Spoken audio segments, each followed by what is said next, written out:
So if that's the kind of micro process, for some people, they look at that and go, yeah, but that's too simple. And that can't possibly change everything in the world, can it?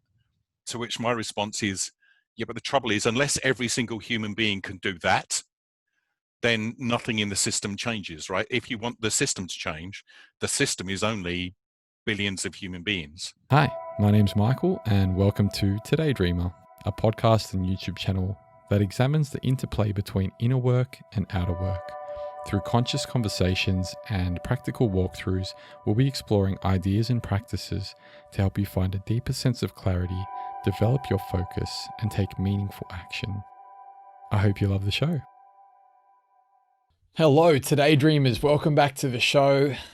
This week, this episode, we're going to be talking to Alan Arnett around navigating uncertain times, which I think is a pretty interesting topic with everything that's going on at the moment. What can I say about Alan? He's got a rich history in, in the corporate world. He's worked for BP, and he's also, he's worked as an engineer, and he's worked as someone that really helps groups make sense of things, especially in the complicated scenarios within organizations. He's got a very interesting role now as a personal coach, and he's well versed in the literature when it comes to coaching, and he's got a wealth of experience in that area. And I came across one of his TED Talks, and I just felt so compelled to reach out because it was really relevant. The things he was talking about with this idea of making sense of things, and how do we go about doing that in a way that actually works.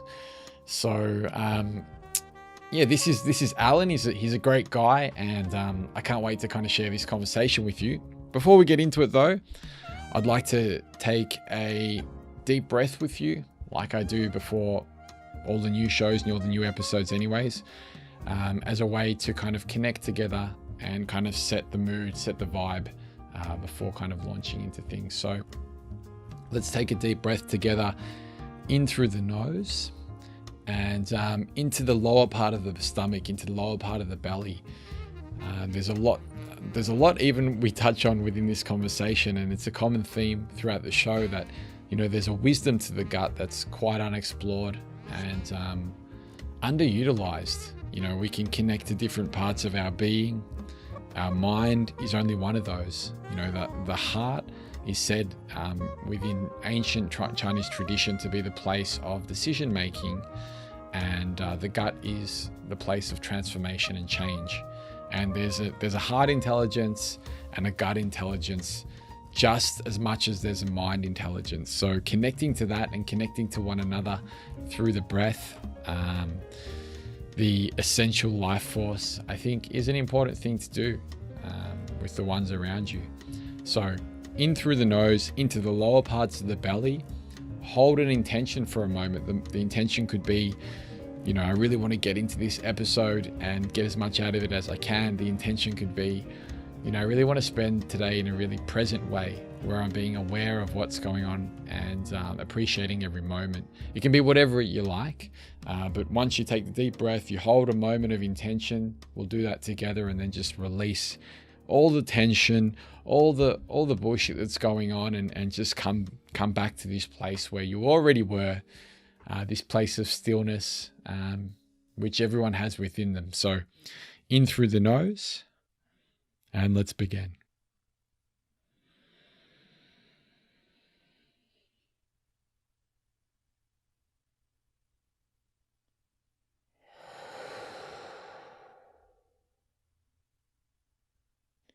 Here's the conversation with Alan. I think everything's pretty uncertain and unknown, and that's kind of part of, what's going on today. And this, what you were saying about being able to adjust, feels like a really kind of important thing to be mindful of, I guess, going into anything.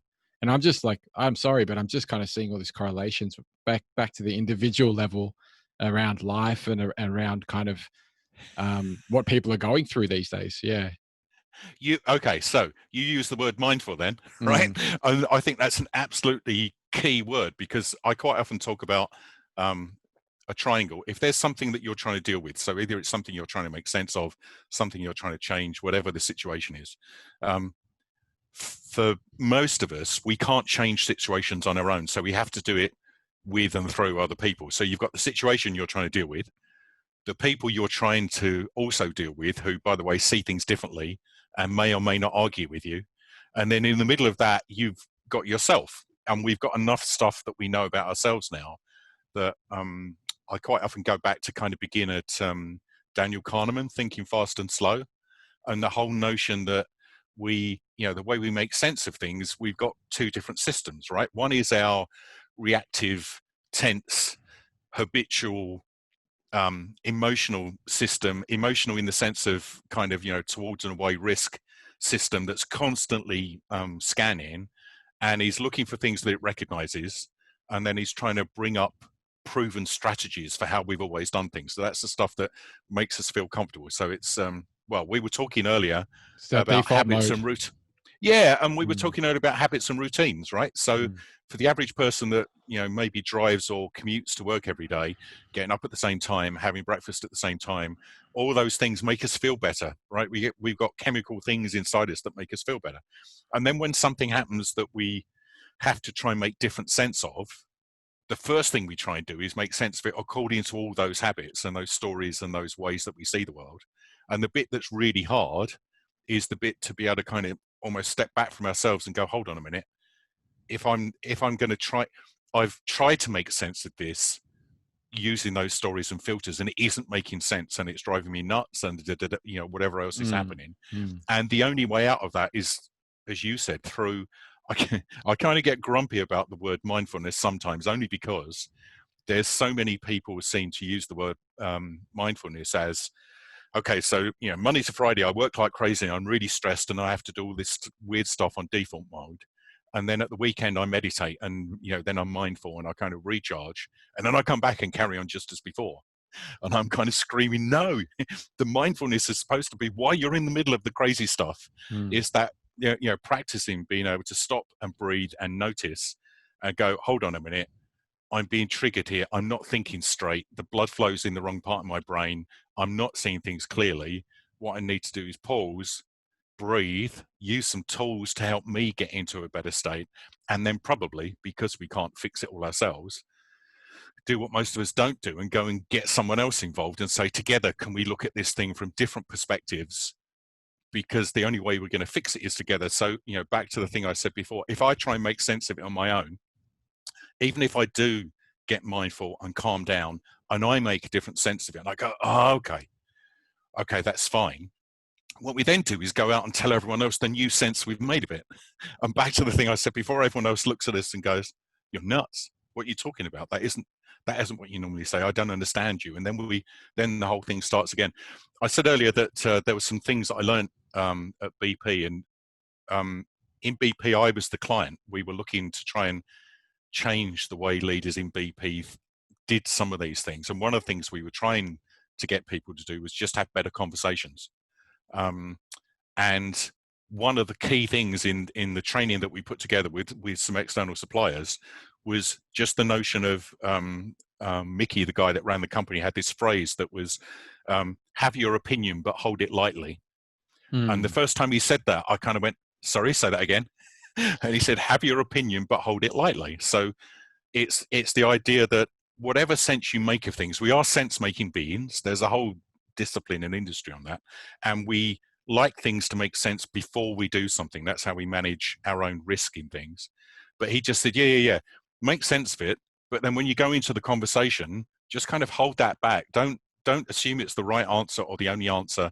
Don't ram it down everyone else's throat. Ask questions, because you might learn something that means that you change your mind. It isn't that you're letting someone else tell you what they think and you go along with their idea or your idea. It's just you ask questions and inquire. People say stuff and you go, I didn't know that. It's kind of taking on the role as a student forever. So you're kind of looking at things with the eyes of someone that is open to learning. Yeah. Yeah. And it was the whole notion as well of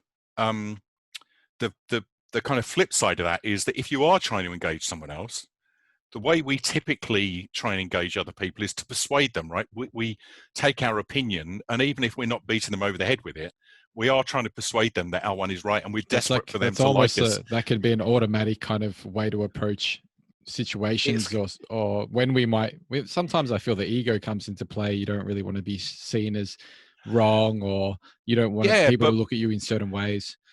yeah, and the really weird thing is that we get taught that kind of semi-consciously right from being kids, right? And that isn't a bad thing, right? Because when we're kids, parents do know things like don't run out in the road in front of a car and all the rest of it. So it isn't like, and teachers do know the answers to stuff, but there's a difference between, I think, between the kind of modality that we all get into sometimes where it's just easier to do as you're told because it avoids the argument. Yeah, I mean, it Right? happens Sometimes. since you're young in a lot of different ways. Think about school. Yeah. There's some person standing at the front of the class telling everyone kind of right from wrong, what to do, when to And do it, and how to learn. yeah, passing exams is good, right? So there is, Yeah, we are kind of taught there's always a right answer. But yeah, if there's always a right answer, that doesn't allow for uncertainty. It doesn't allow for variability. It doesn't allow for awkward questions or any of yeah. that kind of stuff, So right? how do we And that's what, kind of? It's a bit hard, I guess, to if you're in a closed-minded frame. How do you actually open up a little bit more? And because you don't even well, realize you're in that space to begin with, right? okay, no, but that's the interest. As I say, this is the interesting thing that we kind of developed when I was at BP, which is the whole notion of first of all, you've got to notice what your frame is, right? So the whole thing about mindfulness is, I think, I don't consider myself to be an expert, but one of the key distinctions that I've found in mindfulness is there's kind of one view of mindfulness which is just empty your brain, go really zen, and don't think about anything, right? Is kind of the shorthand of what we get given a lot of the time. Yeah, not sure Whereas about I've that talked one. to some, no, and exactly, and there are some other, and there's another way that I've been taught, which I find much more useful, which is just notice stuff. Yeah. So it's notice what's actually going on as opposed to empty it. So yeah, take out the opinions and the beliefs and the stories and all the rest of it, and then notice what's actually going on. So it could be mindful as, okay, something in this conversation isn't working. I'm kind of feeling stressed, or I'm kind of feeling like we're avoiding something, or I'm kind of feeling like we're not getting anywhere. So notice whatever's going on, and then what we taught people to do was, instead of just saying that and going, oh, this is a waste of time, which is one way that we would quite often respond, we just ask a question. So it could be as simple as sometimes um, I'd kind of go to people, I don't know about anyone else, but I'm confused at the moment. We seem to have wandered around all over the place. So, anyone know where we are in the process? Which is a kind of really open question, and but it involves some kind of vulnerability, right? Of actually putting your hand up and saying, anyone else confused? But quite often, if you do that kind of thing, people go, yeah, we did get a bit off track. A lot of Anyway, people are probably thinking the same thing. Yeah. yeah, or but also there is just the thing of kind of noticing your own reaction, but then instead of thinking that you need to fix it because it feels uncomfortable, it is just sometimes asking questions which are more about exploring the other perspectives in the room, and using questions to kind of go, okay, I'm really stuck with the way I'm looking at this because what do you think about, so the sense making video that you saw, right, is essentially 3 questions that I love, because they're kind of the foundation of everything else. And so it's, what's the problem we're trying to solve here? We've been kind of going all over the place. It's chaotic, it's messy, it's uncertain. Can we just come back to, so they're kind of 3, think of them almost like tent pegs that can hold the conversation down. The first question is, what's the question we're trying to answer? What's the problem we're trying to solve? Do we even agree on that? Because if we can't agree on the problem or the question, then we're kind of going to be a bit stuck, right? If we fix it or solve it, so we can't stay as we are, there is something that needs work. The next obvious question is, so which direction do we want to head in? It isn't a fixed goal, like we said earlier, but it's kind of, well, if we improved it, we want it to be more like that and kind of less like this. Okay, so now we've got a sense of what we're trying to fix and where we're trying to get to. Now we can have a sensible conversation of, if that's what we're trying to deal with, what options do we have in the middle? How do we get there? And all the people, this kind of became really stark to me about 4 years ago. There's a client that I've been coaching, the organization, I've been doing coaching with them for 4 or 5 years off the back of some of their leadership development programs. And I found myself trying to explain this to one person, and then I found myself trying to explain it to someone else. And I ended up writing this down and kind of typing out 2.5 pages and going, this is what I need you to think about. And everyone I gave it to went, Oh, well, this is amazing. Okay, thank you. And then started to practice that with their teams. And I've ended up in this organization. I don't know what it is now, a couple of hundred people that I've coached, and every single person has got the document. I've tried to avoid giving it to them. I've tried not to prejudge what it is they're going to need. But at some point in the whole coaching process, nearly everyone says to me things like, I've got a problem with an individual, or I need my team to step up, or we're dealing with stuff that's really confusing. And when we get into the conversation of what's needed, the reason that the problem came up in the first place is because they've got into this, what we were talking about earlier, the kind of more controlled mechanical way of doing things. And people have literally stopped thinking for themselves. They come into work every day and they wait to be told what to do, or they just follow the process, or they just do what they did the day before because it's easier. And if it's easier, people will default to that because they kind of try some of the other things, but it doesn't work. I feel like that's happened. I mean, it's going to kind of take things a little bit deeper, but I feel like that's happened on a collective level across the planet. I feel like we've all kind of got into that mode of, business as usual, and kind of that automatic kind of decision-making process. And, if you consider all the noise out there with all the distractions and kind of the ever growing kind of exponential kind of projection of technology, I think, things seem to be kind of speeding up. And when something like what's recently happened takes place, I feel as though it gives people that, I guess, like a bit of a circuit breaker and a chance to reevaluate what's going on. So everything you were talking about, I know you were kind of talking about these questions from a group perspective, but they can also be applied on an individual basis, right? Oh, yeah, absolutely. And, you're right. Think about it this way. One of the metaphors that I quite often use with people, actually, let me check. Do you drive? Do I drive? Yeah, drive a car. Sometimes. Okay, so you've passed. Sorry, I'm only asking because these days I don't know anymore, right? I used to assume everyone drove, but actually not everyone does. But if you just think about the process of learning to drive, right? Before you drive, you're kind of really keen to want to learn to drive because it gives you, freedom and flexibility and all kinds of stuff. I remember that first day I got my license. Good, because that's my favorite story, right? But also before that, the first day you got in a car to try and drive, right? And most of us do that with a driving instructor, and you're really keen and excited and all the rest of it. And then this crazy person gives you these instructions of, okay, I need you to put your left foot on the clutch and your right foot on the gas, and I need you to put it in gear and hold the handbrake and look in the mirror and all the rest of it. And you're suddenly thinking, I've just lost control of my body. What the hell are they talking about? I can't possibly do it. It kind of all made sense in theory, but I can't do it. And then with me, the first thing that happens is you then try and pull away and stall the car, right? And I quite often say that if it's a long time ago now, it's kind of 40 odd years ago, but I quite often look back and think, I think my driving instructor's main job in the first couple of lessons was stopping me killing anyone. And that involved him and me and anyone else who was around, because you are not in control of the vehicle, right? And then you get better over the first few lessons and you kind of start to learn the mechanics of how the car moves. And then you can concentrate on the thing you're trying to do, which is drive and actually get somewhere. And then when you pass your test, what you've done is automated that whole process. All of the mechanics of driving the car are all automatic. And now you can concentrate on, where you're going, people crossing the road and all kinds of other things, to the point now where, as I said before, people that drive to work every day, and I've tested this with hundreds, if not thousands of people now, right? Almost no one thinks about driving. The only time they think about driving is when they get annoyed because there's an accident in front, or they have to go a different way, or something happens where they can't do it on autopilot. The rest of the time we're on autopilot.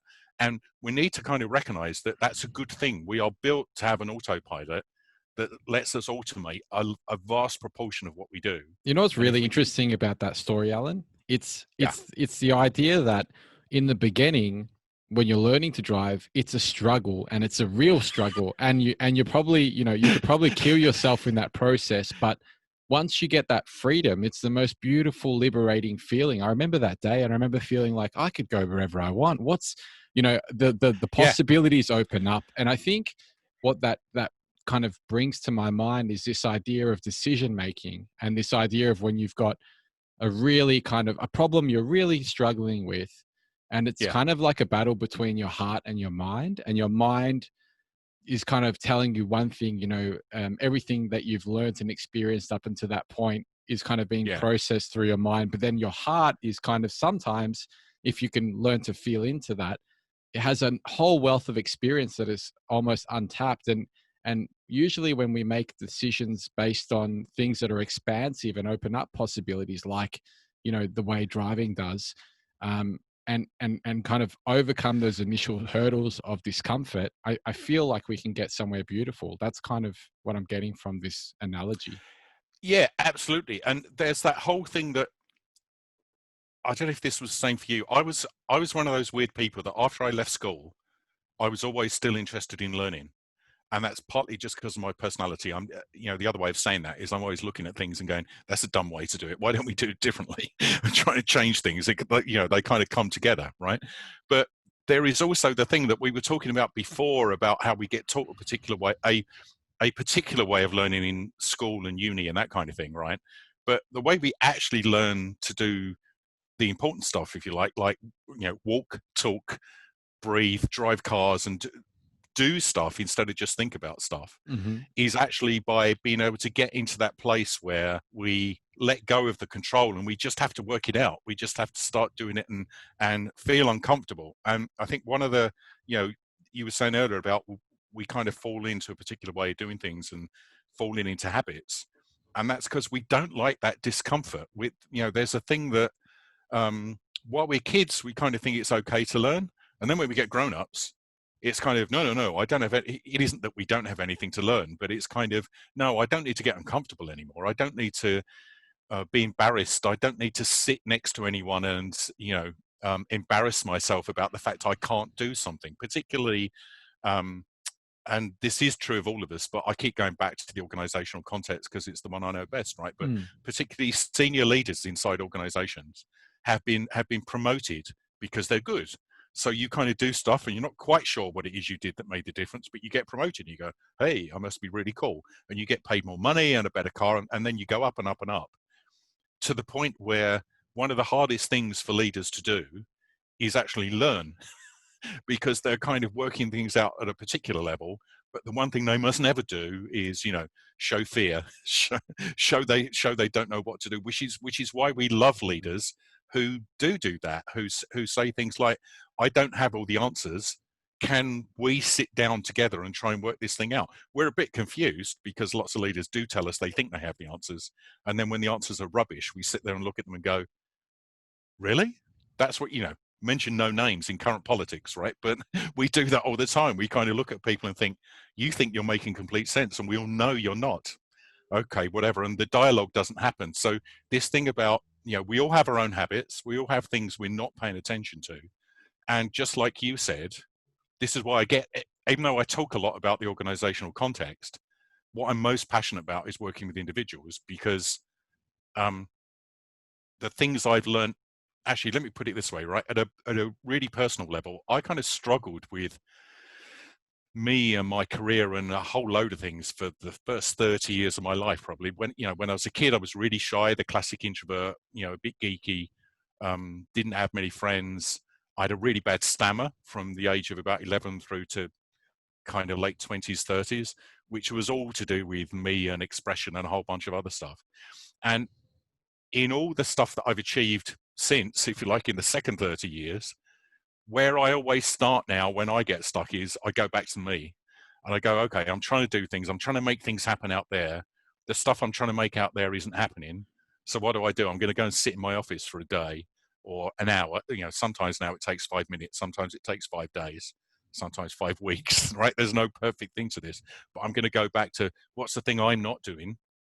What's the thing I'm missing? What am I not paying attention to? And then I'll find out what I'm not paying attention to, back to the mindfulness thing again. It's like, right, if I really stop and just calm down and just go quiet for a minute and, what am I noticing?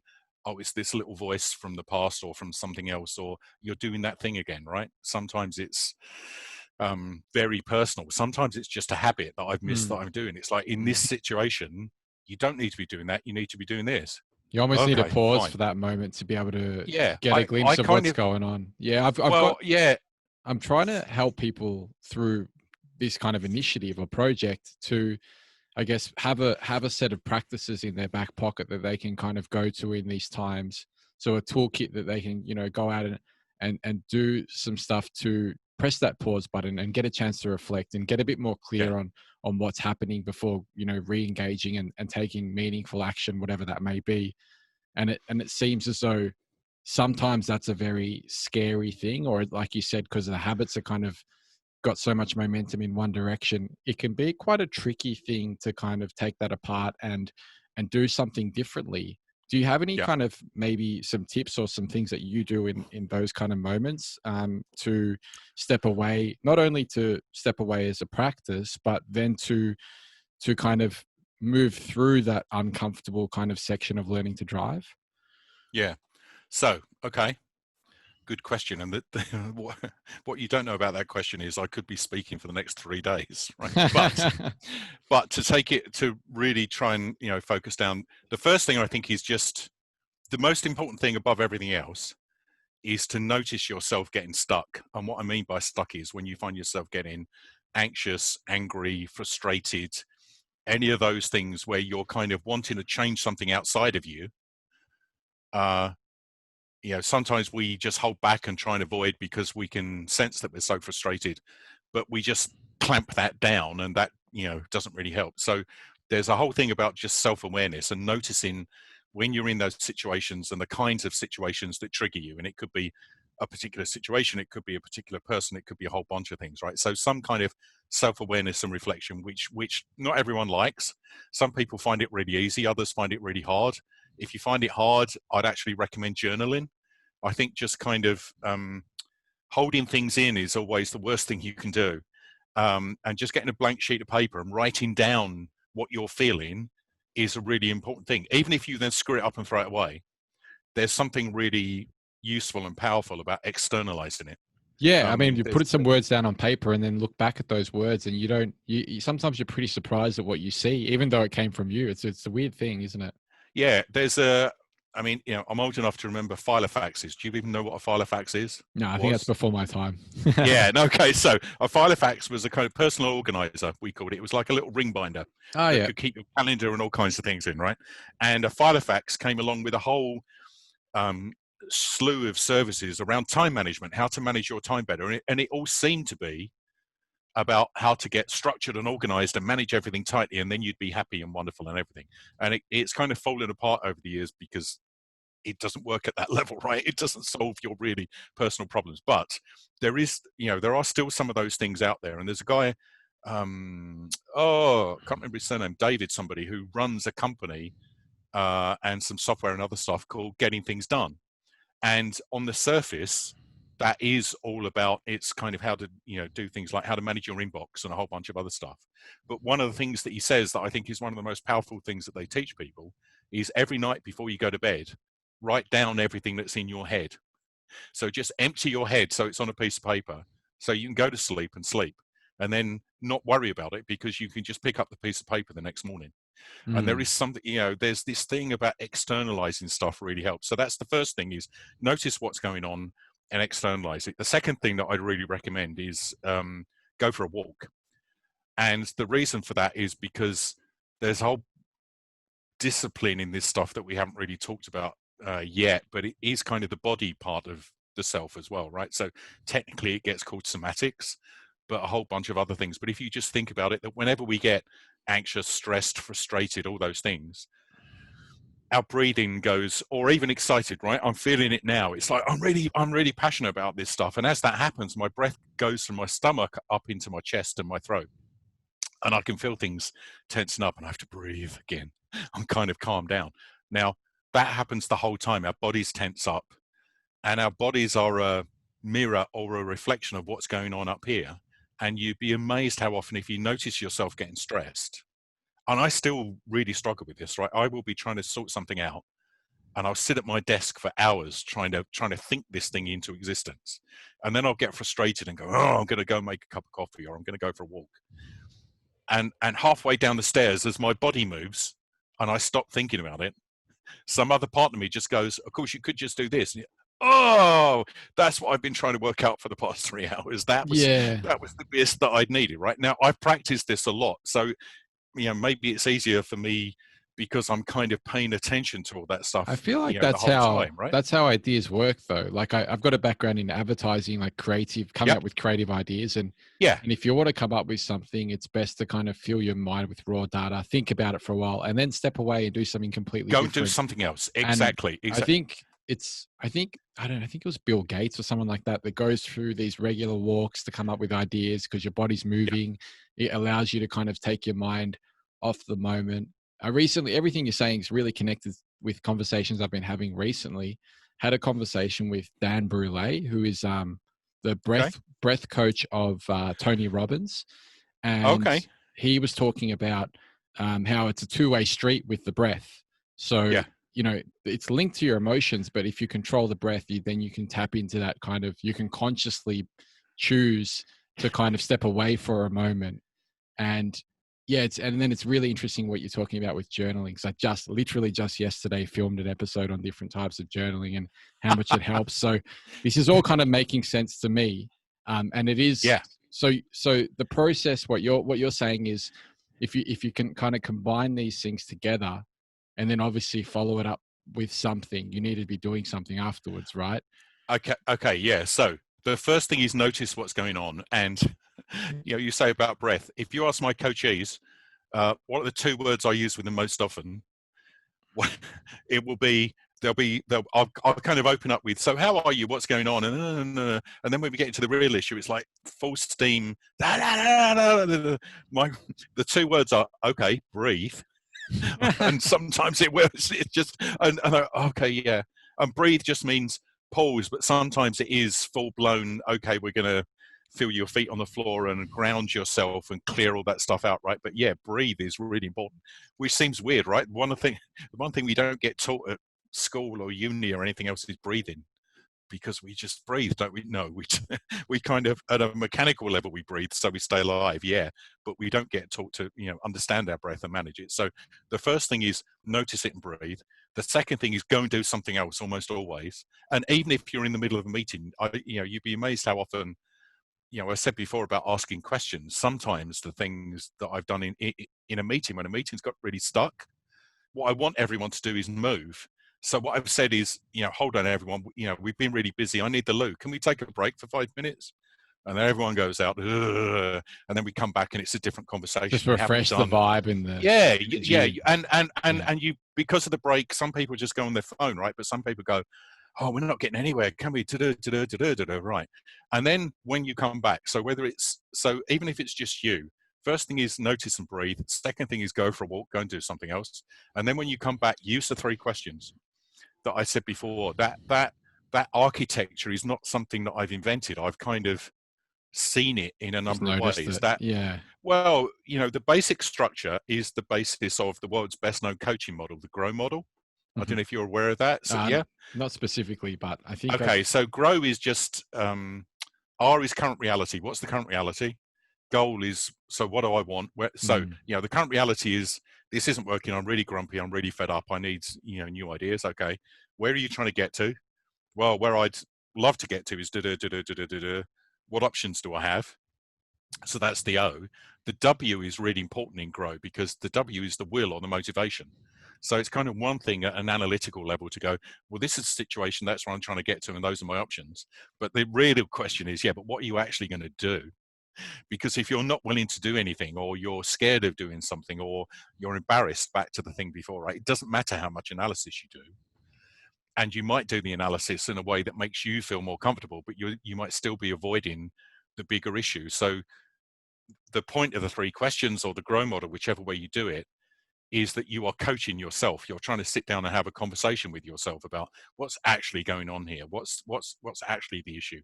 The issue is not that I need a pay rise. The issue is that I'm feeling completely ignored by my boss, or I'm frustrated with my job, or whatever the thing is. What's the real thing that I'm reacting to here, as opposed to the surface thing? And learning to have those conversations with yourself. And part of the reason that I love using questions is because our brain responds really well to questions. It helps us get out of the patterns that we're in. The other thing about doing this is write it down or draw pictures or do something. But back to the thing we said before, don't just sit there and kind of go,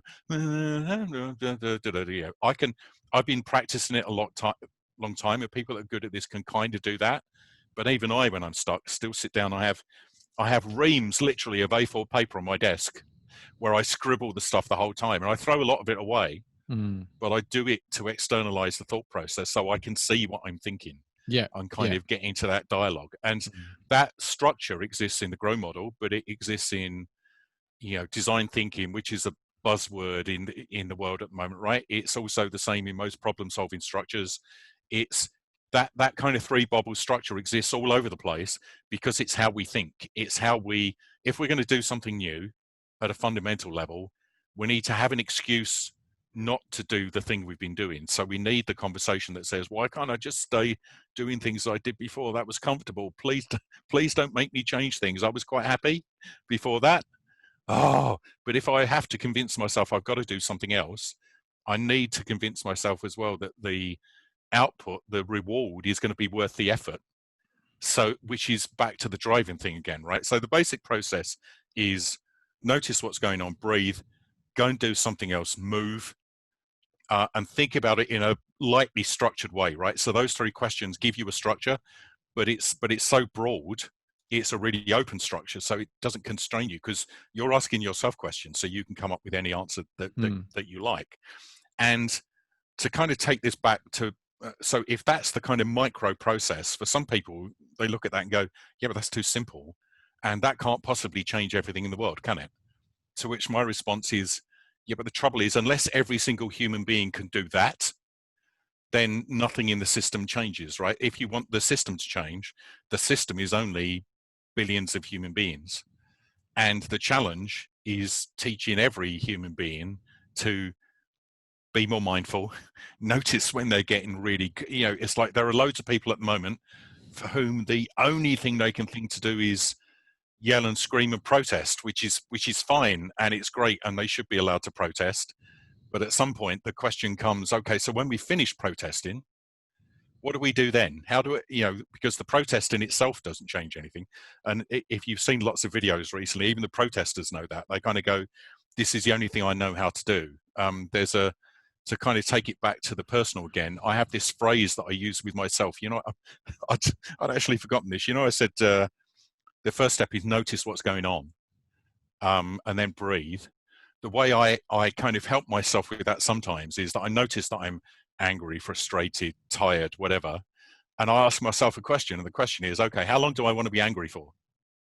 And sometimes the answer to that question is, I want to stay angry for quite a while, actually. Okay, great, fine. I'll just live with that, go for a walk. And then within 15 minutes, I've calmed down again. Or sometimes the answer, I just ask the question, I go, yeah, actually, I only want to be angry for the next 30 seconds. Then I want to do something.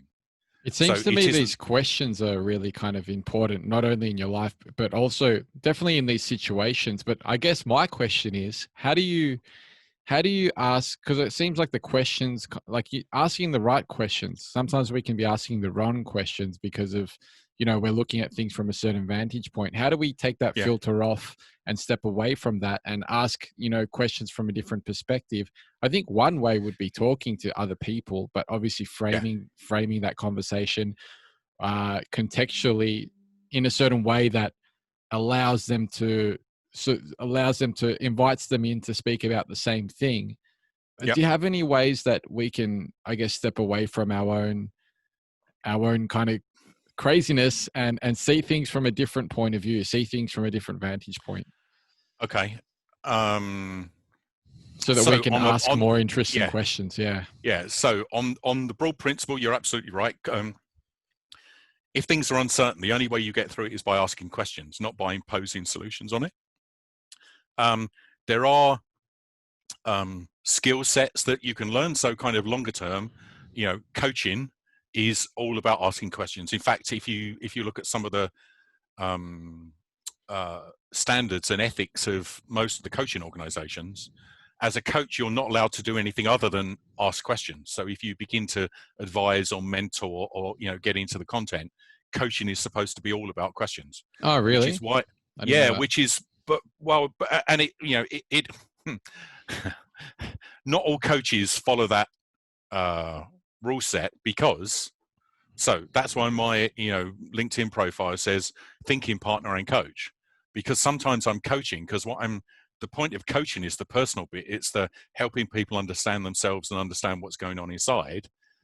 But the whole thing they're asking me to help them with includes stuff that I've got experience of from elsewhere. So sometimes it's more useful for me to be a colleague and ally. Just share your experience. Yeah, and actually what I'm also doing with that is I'm teaching them how to have those kinds of conversations with the other people they work with.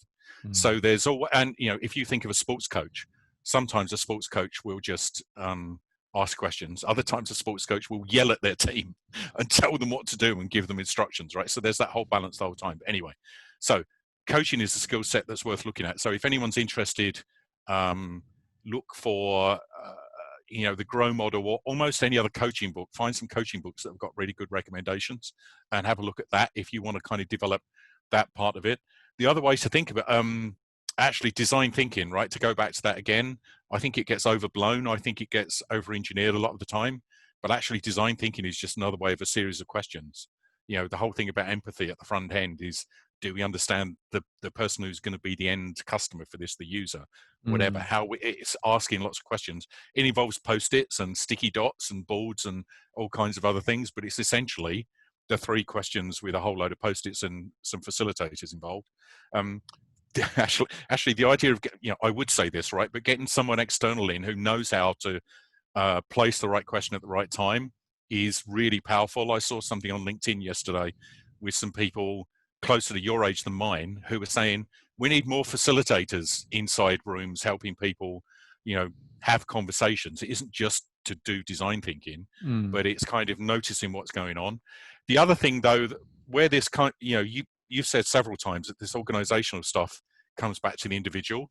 And the thing that really shook me up in the work we did in BP, the thing that made me think about this very differently, is that apart from the fact that trying to hit someone else over the head with your opinion, part of this thing about have your opinion but hold it lightly, one of the things that we practiced is that one of the reasons that you should do that is partly because you might learn something, but partly because there's a whole load of exercises you can do which prove the other person's not really listening.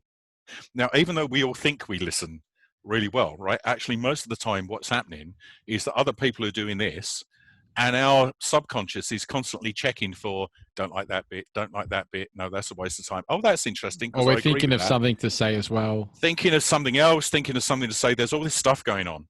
So the reason that you ask questions first is because if the other person speaks first and you genuinely listen to their opinion, once they feel heard, they are more likely to listen to your view.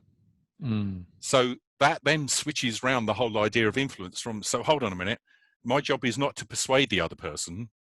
My job is to pull the other person in by listening to them and then offering what I think and find a connection. Maybe so we can get somewhere new together that we couldn't have got there on our own. Yeah. The whole thing, the whole thing that you said before about creativity and where do ideas come from and all the rest of it, it's the idea that no one has the complete picture. No one has all the answers. No one has the right to dominate what anyone else thinks. And human beings are really good at ignoring other people, right? We've all had practice at ignoring our parents, ignoring our teachers, ignoring our mates. We're kind of world experts at ignoring things we don't want to engage with. Yeah, creativity and the ideas it's an interesting one. It's almost like a remix of old elements put together into something new. And we're all individuals and we all have our own perspectives and we can't see everything from every perspective. So no, everyone's got a wealth of experience and different, you know, areas where they're better and they excel, whether, you know, that's from a sports point of view or whether that's from a thinking point of view or an experiential point of view. There's things that you're better at than I am.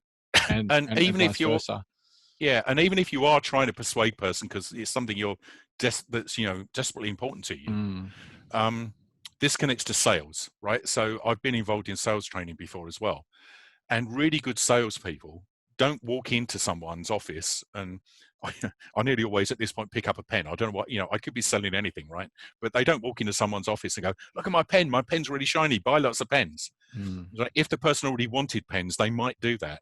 But if you're trying to persuade someone to buy something really complicated that really impacts a whole bunch of other things, the first thing a good salesperson always does is just talk to you and ask you questions, because they're trying to find out what's on your mind. And one of the things they're trying to find out is, what's your biggest challenge at the moment? What's the thing you're not making progress? Yeah, what absolutely. You're trying to, and then you're trying to say, look, I've got something that could help you with that. Yeah. Would you be interested? And in exactly the same way, if you can get what someone else is thinking, it does a whole bunch of other things. If particularly, this is the hard bit for most of us, right? Particularly if you can genuinely want to understand the other person's point of view. There's a whole difference between asking questions just to, oh, Alan told me to ask questions, so I'm asking questions. I don't really care what the answers are. If you just care about the other person and just genuinely try and understand, you will shortcut the whole training process of what questions to ask, because we're really good at asking. I'm working on in my own life is kind of links into that. It's the idea of creating a space for a group of people to be able to go somewhere new together through discussions and conversations. Like, how do we kind of prime people, and how do we make them feel comfortable, open enough, vulnerable, and ready to share and excited to explore together? Like, is there something that you might be able to add in that area from because it sounds like you've been working with groups a lot, so you might be the best person to ask with that. And that's something I have been kind of, Okay, so I'm gonna in one sense be boring and just keep saying the same things again, right? Yeah. But I keep coming back to the same things because they work. So the best example I've got is during the PwC merger, a friend and I both at the same time left the organization. So we kind of left during the merger. And one of the things that we went back to do with the organization was, in any merger, people in the same functions and groups from both sides have to come together and kind of eye each other up and learn to work together, because they're all strangers. Yeah. And you've got to try and help them merge and meld really quickly. So we used to run a 3-day workshop. It doesn't have to take 3 days, but ours were a 3-day workshop, which used the 3 questions, but in a very particular way. So day one, there's a whole thing in coaching, but particularly in groups as well, about something called pace and lead, which is, if you're going to try and help people get somewhere new, you've got to recognize where they're starting from and not just tell them where you need them to get to, right? Which is true in parenting and everything else. But so day one was, what we know is people that don't know each other are kind of a bit wary, a bit uncomfortable. They don't quite know what to say or what to do. So we would help them by giving them a structure. And the really simple structure was, the first question, if you like, what's the current situation? What's the problem we're here trying to solve? But we framed it in a particular way, which was, okay, tell us about you and your group in the old business. Tell us about what you've done. Tell us about all of your successes. Tell us about all the good stuff, right? To make you feel good about yourselves. And also tell us about the stuff that used to drive you nuts. So don't pretend everything was perfect, because no one's ever perfect, but tell us about the good stuff. So it builds everyone up. And yeah, this is really good. We haven't done this for a while, but tell us about the things that you always wanted to change previously. And also we'd throw in things like, tell us what really matters to you and that kind of thing. So you're doing something that deliberately helps people say what's on their mind, gives them a frame to think objectively about stuff, but kind of introduces themselves in a particular way. So the first day was just mostly actually getting people just to listen to each other and look for the connections and go, well, that's weird. Because we don't know you, human beings quite often assume, listen, okay, a lot of what's going on at the moment, particularly in the States, is about difference, right? And one of the things that human beings do really quickly is pick up on differences and assume that small differences mean that a whole load of other stuff is different as well. So because of a difference that I see, nothing, it means there can't be any connection between us. So day one for us was about getting people to say stuff, and then they'd both look at each other and go, oh, well, that used to drive us nuts as well. Oh, you managed to do that? We never managed to do that. How did you do that? Mm. So just by getting them to do those things and introduce them to one another, they suddenly started to make their own connections and kind of get a common platform. So we'd get the introductions done. We'd spend loads of time on that, right? The best part of the day. And then the end of day one, we take them all out to dinner. So that's a kind of really solid relationship building thing. And then the next day, the beginning of day two is, okay, right, so those two things have gone, right? Whether you think in the merger one company is one or not, put all those things aside. Collectively, what is it we want to build? So that's much more like kind of idea generation stuff. It's, lots of Post-its. And we would do it in lots of different ways. We did it with, think about it individually first, put loads of Post-its up, group together similar ideas. We'd get one version of it. Then we'd break people into different subgroups and say, okay, do it again. Come up with something else and just get them to iterate through that until we could iterate and collectively build a pretty vague sense of what direction they wanted to move in. So it's not an absolute goal. Back to what we said before, it's not a rigid plan.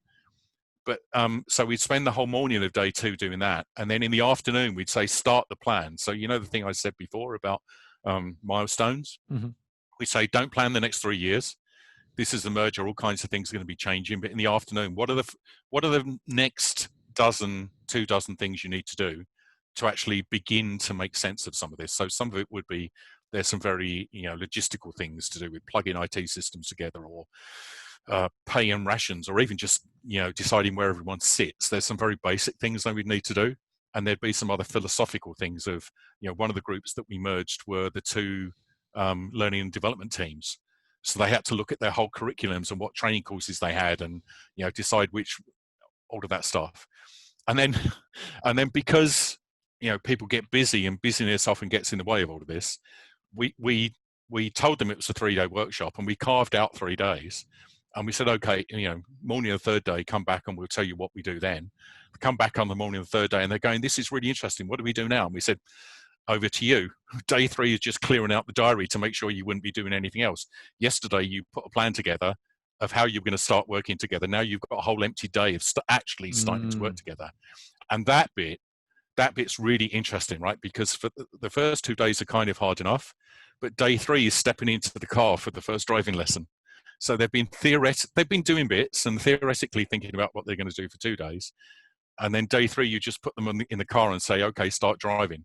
And what you mean? We haven't got the security of you? No, we're going to be here and hold the space. And if you want help, come and ask us. But this is you actually learning to work together on real stuff.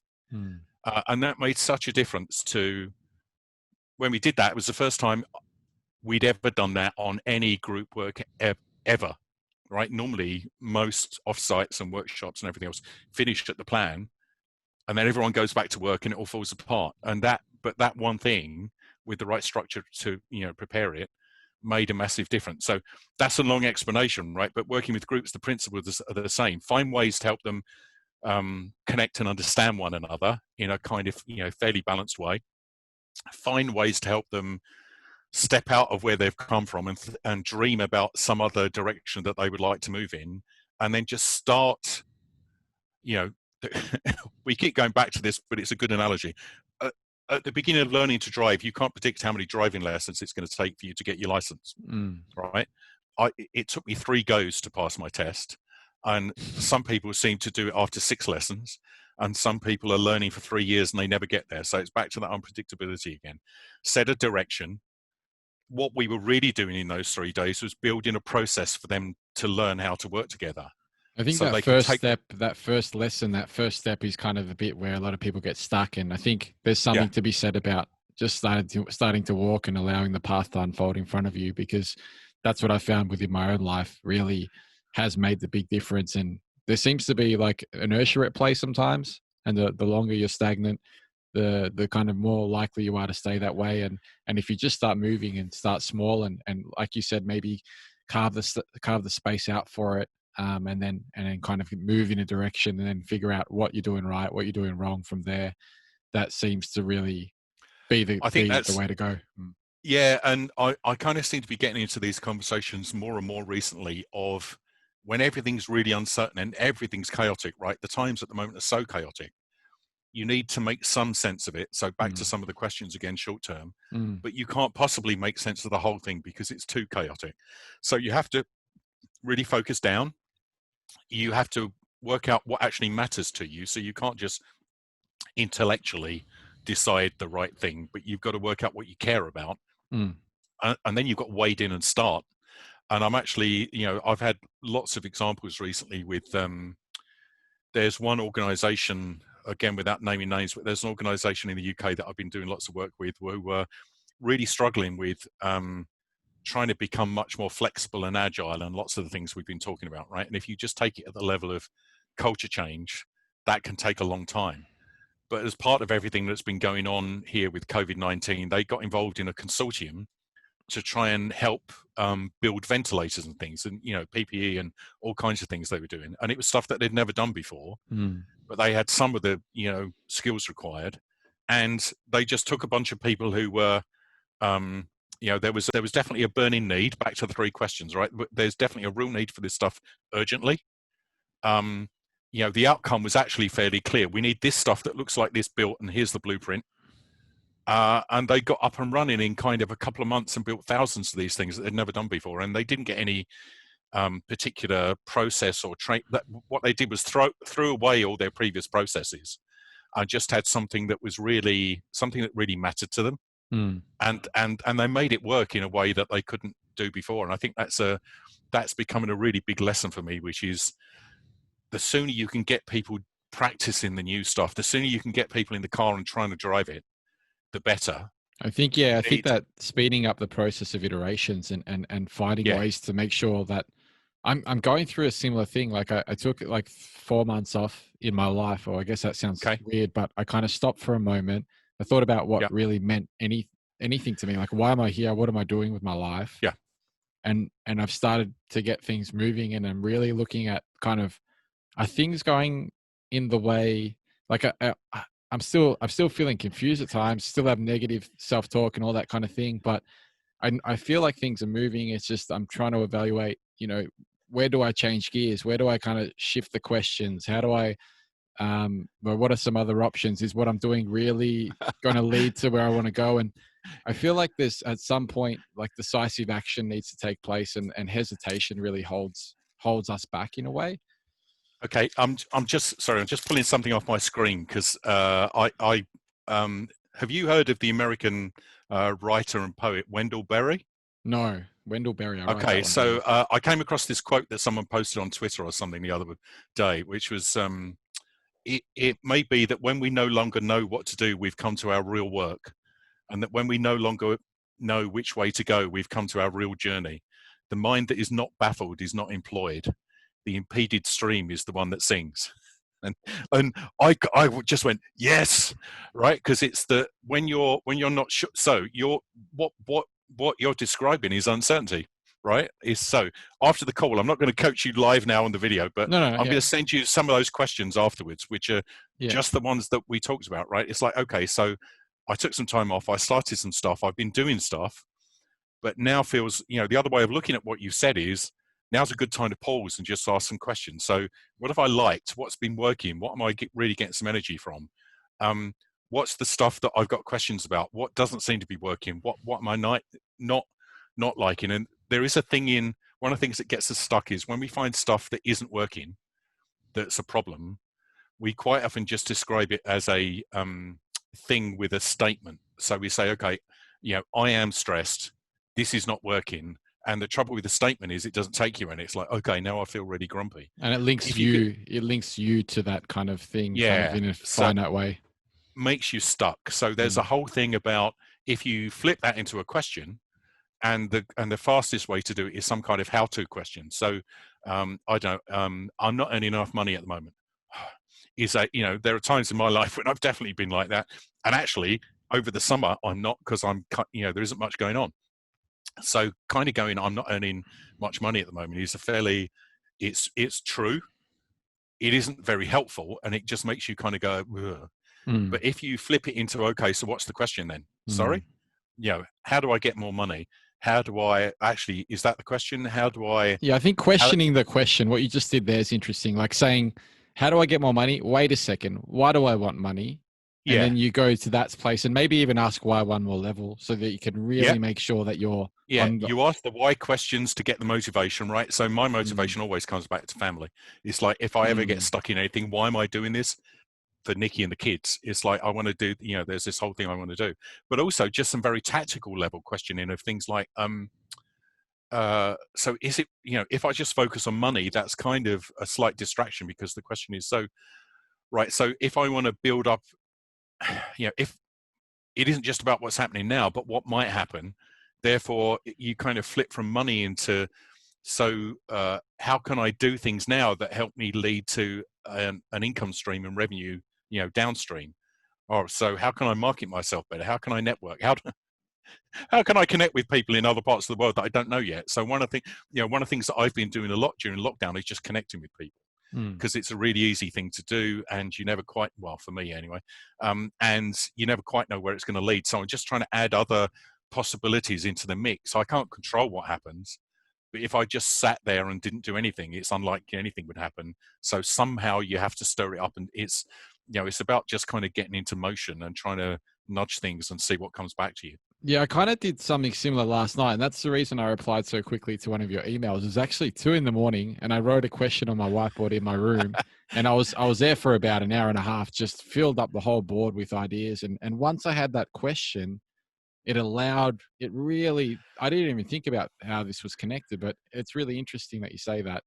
Once I had that solid question, and what am I really doing? What's the point of all of this? All these Yeah, ideas started flowing like crazy. I couldn't even hold onto all of them. So I just yeah. started putting them down, and then, one leads to another, and you end up kind of getting somewhere. And then when you go back and look over that, you can go a bit deeper, you know. What we're talking about, when I was at Cooper's, we had a particular name for this tool, and it's actually got 4 steps completely. But one of the things that we said, though, was be very careful about using this tool, because any situation you apply it to, particularly any kind of problematic situation you can see, Mhm. apply it to, or even any idea, right? How often, when you were in marketing before, right, the stuff you did, someone would come up with an idea, and someone else would just go, "Oh, that's nonsense. Oh, that's a waste of time. That'll never work." Right? We're kind of really good at doing that with our Mm. habits and patterns, of just knocking down ideas, both our own and other people's. The danger with this way of thinking about it is, if you just, instead of just knocking it down, you pause and go, "Hold on a minute. What do I actually care about? What's working? What's the good stuff here?" So I'm not just focused on the problem. If I then turn the problem into a whole series of questions, the mind can't help but um, try and answer the question. So then the third step is actually the thing you said before about motivation. Why do I care enough about this to actually do anything? Right. And if I found my motivation, given what I know works and what I know I'm stuck with, and given my motivation, what could I do? What are my next steps? And the real danger with this tool, because we used it thousands of times, was you can take any stuck situation and find something you can do. And the risk is that if you apply it to everything that comes up in your life, you're suddenly too busy, because you can take everything that seems a completely stupid idea and turn it into something concrete. So once in Cooper's, we were kind of doing a training course with this, and one of the partners, right, so one of the guys who owned the organization, had been uh, thinking about what to do, and he was the client in this situation. He said, "Oh, I don't know, I'm just a bit bored at the moment. I'm not very fulfilled in my role." So we were brainstorming lots of ideas, and as a way of testing this, he ended up with kind of 200 different things on the wall, all these post-its. And to show the tool, we just said to him, "Okay, Terry, pick the stupidest idea on the wall." And the stupidest idea on the wall was leave the company. And it's kind of, he was a partner, he was earning a fortune, it's what he'd always aspired to. Mm. That's a stupid idea. Why would he want to leave the company? So we then went through the tool, and even halfway through, he was getting nervous, because as we got to the questions, he was thinking, "Oh, I can physically, no, this is starting to look like a really sensible idea." But anyway, we got to the end. These would be all the benefits of leaving, right? Okay, you'd have to work out the answers to these questions, but this is why it would really matter. And these are some things you could do. And you could see him really struggling with it emotionally. And anyway, he went away, just tried to ignore it, but he couldn't ignore it, because we'd kind of triggered something that actually really deeply meant something to him.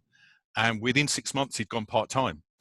He Mm. hadn't, it wasn't, and there's the danger that the way we get through the day-to-day stuff is that we ignore all the stuff that we think is stupid because our patterns and our habits go, no, that doesn't make sense. No, that's nonsense. Da, da, da, da. But the minute we actually turn our better self to try and pay attention to some of those things, we uncover other possibilities, which on the one hand is great. And on the other hand, takes a lot of energy, right? Because it's just easier just to drift through life. And it's scary. At this point, it's scary, yeah, you know. Talking of being slightly scary, at this point, I just need to point out that over the past 5 minutes, you've been getting darker and darker and darker to the point where your picture has almost disappeared. Really? And I don't know if something weird is happening with your camera but it kind of looks like it's nighttime and I can barely see you. I'm just sitting in the dark. I'll put my light on so you can see me better, but the sun's just gone down. No. So long as you're happy with it. I didn't know if you were videoing yourself. That's all. I just wanted to let you know. I was, but the battery ended up dying, so I don't mind. I'm just gonna. Yeah, it's fine. No. But it's kind of nice. This happens sometimes with the time. It's absolutely fine with me. I just wanted to check that it wasn't some weird technical thing with the camera. Thanks for letting me know. I'm just sitting here in the dark.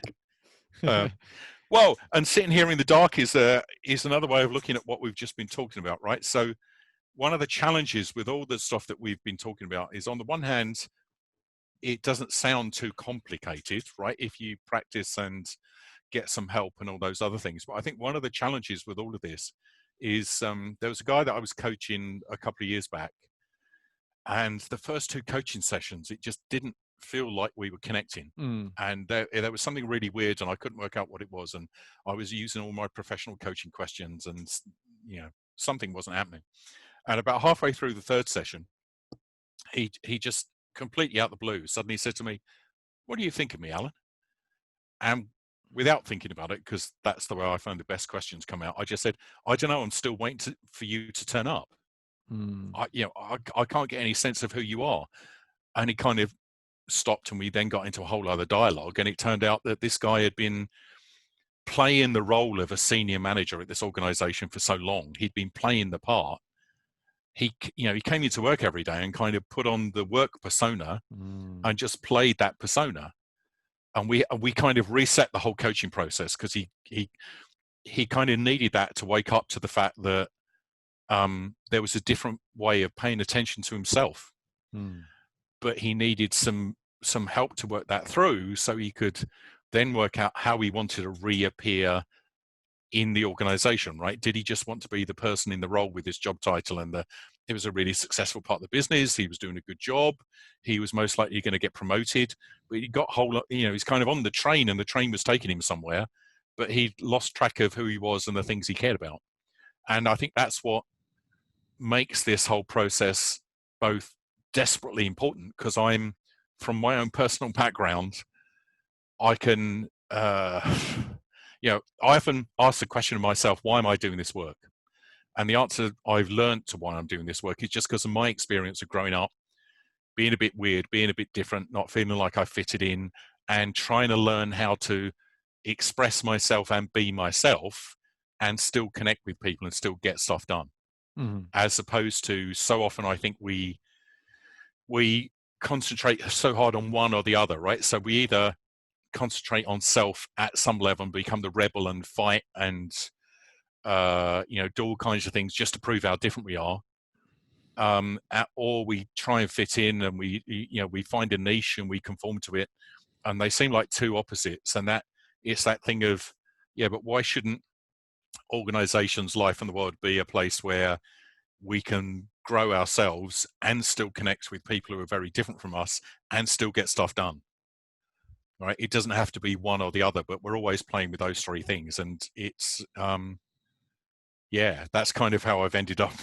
It started being a thing really for me, but also seeing the number of times that just kind of living with the routines and the patterns doesn't work. And we get stuck at that moment when we get put in the car, or, when we get given something that's outside of what we know. That Marshall Goldsmith, who's a really famous executive coach, once wrote a book, and I've read the book, but I don't need the book anymore. The title of the book is enough for me all the time, which is "What Got You Here Won't Get You There." So however good you've been and whatever success you've had and whatever skills and habits and beliefs and everything else have got you to whatever this point is in life, if doing those isn't getting you where you need to go to next, you need to step back and pause and rethink and do something else. And that's the bit we're not taught to do. And that's the bit I'm passionate about, because it is hard, but it's really simple in the sense of we're just asking us to notice what's going on, pause, breathe, do something else, and come back and have a conversation with ourselves. There's something And tricky about that though, because when you're oh, looking at yeah. when you're looking at what what got me here isn't going to get me to the next step, especially if I feel like there's something missing. I feel like so there's this idea of accepting the way things are that comes to mind, Yep. but there's also this thought of like, if we're going somewhere else, how long do we do a new behavior until we can mark it off as maybe not working? So sometimes we don't, Yep. sometimes we don't work at it long enough to justify, changing direction. And sometimes we're just, like you said, stuck on that train without kind of checking in. So how do we find that? How do we kind of consolidate that? Okay. So the bit that we haven't covered yet, so that's a really good reflection, right? And a really good question, because up until now, I think, because it's a hard thing to conceptualize, but we've been talking about the notion that there's a part of us that likes predictability and patterns, right? And does things on autopilot. So our autopilot loves predictability. So our autopilot is constantly saying, okay, if you're asking me to give up this thing, tell me what you're going to replace it with. And then, as you said, how do I know that thing's going to work? How do I know it's going to be okay enough for me to let go of this bit and take on this one instead? That's a real conversation. But the trouble with the autopilot conversation is that presupposes that this thing can be another standard repeated habit that will replace the previous habit. And the reason I ended up calling my business the expiration habit is because the practice of what we've been talking about this whole time is letting go of our habits gradually and paying more attention the whole time. So that thing that you just said of, how do I know this thing is going to be good enough? And how long do I do it before I know it's worked? Is a valid question, but kind of the wrong question. Because to me, now I've been doing this a long time, right? I first started learning how to do this in Cooper's when we had a creative problem solving process, and there were all kinds of things, and now we'd call it design thinking, but there are all kinds of tools and techniques and everything in the process. But the very first thing we did was the thing we called task appraisal, and task appraisal was just stop, pause, breathe. What's going on here? What's working, what's not working? Where are we trying to get to? It's just practicing doing that initial assessment and then choosing what you do next. So one of the things about habits is that our autopilot wants a predictable list of things to draw from because it wants to operate really fast the whole time. So if you're driving, you have to learn to do that on autopilot, because you can't stop to consult the highway code every time you need to do something. But in life, a lot of the time, walking, talking and things are things we need to do on autopilot as well. But actually, having conversations, making choices, checking whether what we think is happening is actually what's happening is something we ought to be doing all the time. Is there a certain way, since you named it the exploration habit, is there a certain way to train that muscle of, I guess, making that automatic mode kind of the opposite, like opening up on automatic? This a really good question, and you may not like the answer because I'm going to go, it's really simple. It's back to the three questions. Back to the questions. Right? The three questions. I'm going to be. People get really sick of me saying this, but then all of my coaching is about taking something really simple and going saying this situation. The issue is not the questions themselves. The questions are really simple. The challenge is doing it. Is just going, okay, deep breath. I'm about to walk into. So let me just explain it through another story. One of the biggest impacts we had when we were doing this stuff in Cooper's was on one of the partners in the firm, who was really bright, really intelligent, and like lots of really stressed people and really busy people, when you're really smart and intelligent and you're a leader, the habit you get into is walking into a room and people expect you to be smart and intelligent and have all the answers, right? And so lots of very senior people get really good at just kind of following their calendar, appearing in a room, and then whatever people tell them, they have an instant response for it. And they've kind of got the idea generation machine, and that kind of thing happens anyway. And that there's a certain degree of success with that, right? But the trouble is, if that's all you ever do, if suddenly the business is going off course, or the team's not coherent, or if you're not paying attention to what's not working, then those habits aren't enough. The key thing we did to change this guy's behavior, he was really intelligent, could handle almost anything, but the one thing he never did was walked into a room having stopped and breathed and paused and thought about why he was going into the room. So he kind of ignored the rest of the toolkit because he didn't need it. But the one habit he developed was in the lift going up to a floor or walking down the corridor or everything. He would be walking along or just standing still and going, hold on a minute. Where am I going in next? What's the situation? Why am I going to this meeting? What do I want to get from it? What do the people in the room want to get for it? What matters? Okay. And he kind of have his ideas, but he would do the thing that we say, it's kind of stop, pause, breathe, set of general intention, but then go into the room with an open mind. And just that whole act of pausing and settling meant that he didn't react so quickly in the room.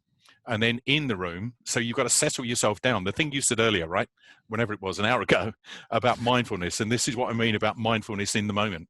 It isn't enough just to meditate in the mornings or weekends or anything else. Mindfulness, in the way I'm talking about it, is being able to pay attention to what's going on while you're doing the thing that's going on. That's the real practice. So you're in the middle of a conversation and you're noticing how the other person's reacting and you're noticing how you're reacting. And there's a bit of you that's going, okay, so what's the next thing? It's actually asking the question, what do I need to do next? What do I need to do next? You're not just reacting to things. You can still use some of the things that were your habits, but then they now become a choice from a wider set of options. So instead of just letting your autopilot run everything, you have access to everything that's in your autopilot, and you have choices as to whether to do something that is not the thing your autopilot would have chosen. And that's the real practice. And you're going to ask me how you do that. And I'm going to come back to what we said before. The answer is, well, or actually back to the whole thing. You can't do any of this unless you practice paying attention to yourself and what's going on in the moment. And that's really hard, particularly if you get anxious, stressed, any of those things, right? The situations where you're with someone else and it isn't working. So that takes loads of practice. So that's why things like meditation and yoga and all those other things help you pay attention to and notice and manage your body reactions first, because they pop up faster than anything else. So you've got to get good at doing some of that stuff. Then when you notice, you can start practicing other choices, and you do that simply with the questions. So it kind of comes back to the things we were talking about earlier. It's notice what's going on, breathe, pause, try and move if you can, stand up, walk around if that's the option. When you're tied to headphones, it's not so easy. But practice moving, practice stretching, practice breathing, and then come back to the questions. Now, it gets way more complicated than that, but I can't explain all of that because it's too complicated. So I keep coming back to the basics, because nothing else happens without those three things. So for anyone who's, I said before, I get kind of grumpy now at the big consulting firms that I used to work for, right? I used to be part of one of those things, coming in with a big, comprehensive, deep, complicated process. And I haven't got anything against design thinking, but lots of people use those big, complicated processes thinking the process will fix stuff without helping people do the question you asked before of how do you help people get into the room and relax enough and pay attention enough that they can have a really creative conversation where things might come out of it that they wouldn't have come out before. And what I've learned over the years is the process matters, but a big complicated process will not substitute for helping people with their breath and their awareness and their attention, and giving them some simple instructions and helping them learn to drive. right? Which is all a good driving instructor does. A good driving instructor sits alongside you, gives you the basics, and adds to it. Once you've learned one bit, then they add something else. They add something else. You practice. So the act of learning is not what someone tells you. The act of learning is you practicing stuff, and this is the only way this works. It sounds like you'd be a pretty good driving instructor, and thank you. I guess I think we've kind of covered a lot of the bases that I was hoping to, and even some that I wasn't really, that I couldn't see coming, which kind of ties it back into everything we're talking about. Is there a direction that I may be able to point listeners to if they wanted some coaching? Because I'm assuming you'd be doing things online now that COVID. Yeah, I've been okay. So on that, the interesting thing for me is I've been doing coaching online for the past 5 years, pretty much. I'm doing it anyway. I didn't set out. Yeah, I didn't set out to do it that way, and that's been one of my learnings. So if I go back, 20 years, I would have said, remote coaching can't work. It has to be face to face, all the rest of it, and that was one of my limitations, right? And I've part of the reason that I've kind of really simplified and focused down to the things that make the difference is to really work out what makes a difference when you're doing this kind of stuff remotely. If people want to find me, it's there's all kinds of ways they can do it. They could just look at Twitter, Alan J. Arnett. They can find me on LinkedIn. Just search for my name. My website is theexplorationhabit.com. And I think I've kind of been around. I've been around a long time. So if you just search for my name, I'm not sure I appear on page 1 on Google, but I kind of pop up on page 2 or 3. I think probably it'll be my LinkedIn reference or something like that. But there aren't many people around with my name. I did find originally when I was kind of setting up in business that there is a really famous guy called Alan Arnett in the States who's a mountaineer who's kind of climbed Everest and things. And I did occasionally get emails for him from people asking me advice on. Yeah, I saw that guy. I saw that guy recently when I was doing a bit of research, and I saw there was a basketball player as well. So you've got a couple out there. I've got a couple out there, but yeah, and I coach people all over the world as well. So, time zones don't matter either. So, and I'm always happy just to have chats with people. And I always say that I'd rather have a conversation with someone than try and write a detailed 12-page proposal, because it's like neither of us will know what's going on. So, yeah. And you say you're trying to connect with people at the moment. That was like something you're focusing on. Yeah, and I always really like as well, just pointing people at solutions. So if someone's got a question. And the question can only really be answered by coaching, I'll tell them. But if someone's got a question and there's a web page I can point them out, I'll point them at the web page, because there's a whole load of stuff out there. It's like I'm not the only person doing this stuff, right? But I do think that I've been doing it long enough, and I like to think that one of the things that makes me a bit different is I've applied all this stuff to myself. This is not just some theory that I learned on a training course somewhere. I've got to this place by testing it out and on myself and with loads of other people. So I kind of know what it feels like to make the transition. Yeah. And that whole thing about it, like learning to, at one level, you never stop learning to drive, but you just stop paying so much attention to it after a while. And I think there's a lot about, for anyone, as we said before, the Marshall Goldsmith thing. If anyone's feeling stuck, feeling confused, wondering what to do next, just looking for other options, it's always worth a conversation. Sometimes that turns into a long coaching process. Sometimes it's 30 minutes on a phone and it's done.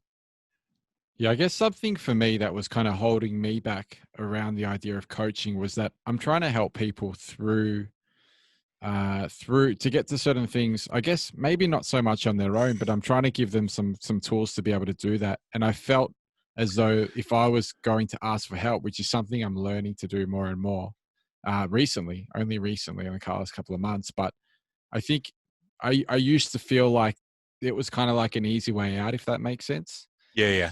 So but I don't feel like that anymore. And I do see the value in, like, if you do need to get some assistance or speak to other people and build some relationships.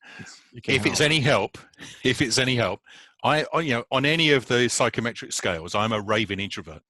Right. So even though people don't seem like it. No, that's what most people say. It's like, how can you talk for hours and be an introvert? And I said, well, there's a distinction for me now between introversion and shyness and confidence, right? So introversion in my understanding of all the work I've done and how I show up now is introversion just means I'm self-referenced, which for me just means if I'm stressed, if I'm tired, if I'm anxious, or if I've had a busy day, the thing I want to do is go and be on my own. For an extrovert, if they've had a stressful, busy day, the thing they want to do is go and connect with other people. They might just want to sit and talk, but they want to go and connect with other people. So introversion and extroversion, from my point of view, is just kind of, where your energy comes from. That's different from introverts can also, I was really shy as a kid, really lacked confidence, but that's a different thing. So then my default of, if I encountered something where I was insecure, not very sure, the obvious thing to do is isolate, and the correlation of that is not asking for help. So I am still the world's worst at asking for help. Part of the reason I've worked so much on me and this stuff is so I don't have to ask other people for help. On the other hand, I've got really good now at coaching myself to this position of, okay, what's actually going on here? I've tried all my kinds of things that I can do and I haven't fixed it. So I'm going to have to go and find some help from someone. You get to that point and where I've kind it's of like accelerated that process. Yeah, it's like, so I've got much better now at asking for help on particular things, but it still depends. And again, there's that whole thing that we're taught to do. I said it before, but it's like most people in most organizations get to the point where if you're doing a job, particularly any kind of leadership level, from kind of first level of supervisor up to anyone else, it's kind of that whole thing of don't show weakness. If I ask a question, that means people think I don't know what I'm doing, and I can't tell them I don't know what I'm doing.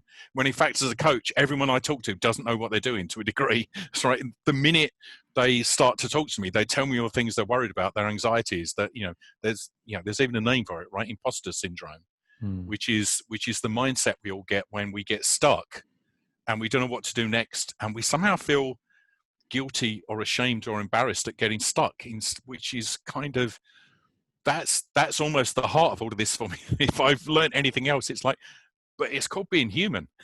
Right? You said before, right? None of us has the whole picture. None of us can know everything.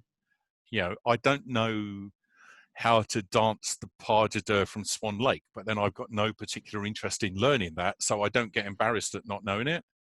But if there's something that means a lot to me and I don't know how to do it, then I start to go, hold on a minute, this is a bit. One of the things that I do for myself every year is that I send myself off to do something that really matters to me, that's going to stretch me a bit and make me revisit that embarrassing thing again. And one of the things for me is going off to do some kind of art course. So when I was a kid, I used to draw all the time. And then at various times, without going into the whole psychology of it, I just got taught by life that was not a very useful thing to do, and I just stopped. And my sister and my brothers now go, you used to draw a lot. Why don't you do that anymore? It's complicated. But I did kind of, I kept it up to a degree. When I trained as an engineer, I would do, technical drawing. And I've definitely still got some interest in that. So I've sent myself off to do watercolors and oil painting and paper making and silversmithing and all kinds of other things. And every time I book myself on the course, really excited. And every time I walk into whatever studio or room with the other people in it, all right, if it was just me, it would be okay. But because the studio always has other people in it as well, as an introvert, as I walk in through that door, it's like my first driving lesson again.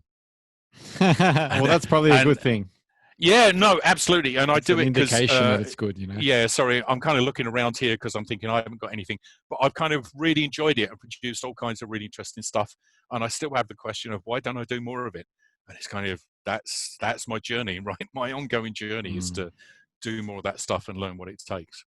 Yeah, no, I think that's great. I think it's great that you've gotten yourself or coached yourself to the point of actually pushing yourself off that little cliff and doing that, even though it does feel so uncomfortable. And it is a really rewarding thing, connecting to our own creativity and exploring that area, especially if you haven't, if you've kind of shied away from that since you're a child. I also just wanted to say, you asked a question earlier of how do you create the space for people to explore things. Yeah. And I just wanted to say you've actually done that really easily for me. So this is my first ever interview for a podcast Oh, really? ever. Yeah. So the TEDx thing was the first time that I've been videoed publicly, and this is my first ever interview like this, and you made this really easy, so thank you. Oh, well, I appreciate you saying that. Yeah, it's something I've been trying to, I just put a bit more focus towards because I've noticed sometimes that I can not be mindful and kind of just, although I find my feet and connect to my truest sense, I want to be, I'm trying to learn how to really speak from a place that's real as possible and Yeah. not from a place of these scripts and stories and this automation and, these like small talk and all this kind of bullshit. I'm really trying to come from a place that is real in this moment with you here. And I think a big part of that is inviting other people into that space by creating, a comfortable environment. So I appreciate Okay, you so saying that. I know we are closing, and it's going to Mm, at some mm. point your face is going to disappear, and then we'll be finished. But Oh, here's it's my still tip. not gone yet. I thought I was gone, but I was just here's, Houdini. here's my tip for that bit. So when you're talking about trying to speak from that other place, the thing to do is take the pressure off yourself. For at some level, your autopilot is asking the question of, what does it really mean to speak from that special place? I need to work out what it means Mm, to speak from that special place. It's like, whoa, whoa, whoa, mm. whoa, whoa. Pause, right? It's just pause, breathe, I think it's the and breath. just Yeah, the breath helps. it's the breath, it's the clearing out, and it's the doing things like, okay, so what's the question? What would be a really useful question to ask now? What would be an interesting question to ask? What's the Mm, question that's bubbling up for me, right? I think you mm, said this as well before. I've kind of learned more than anything that it's about creating the space, just like we talked about creating the space for other people. Actually, okay. Here's something that I've learned from this as well, is that just as we've talked about creating the space for other people, I think what we're doing when we talk about mindfulness and breath and everything else is just creating space inside ourselves mm, for something to come up from a different place. mm. And kind of just pressing the pause button for our autopilot for a minute and go, hold on a minute. Yeah. I know you've got all these answers, but I just want to check in here for a minute and see what comes up. And, oh, okay. So this question's just occurred to me. So just practicing, not kind of what's the theory of mindfulness so I can always do it and what would that always mean, but just kind of going here now in this moment. Mm. What's the what do I do? Do I just let him ramble for another 5 minutes? Yeah, okay.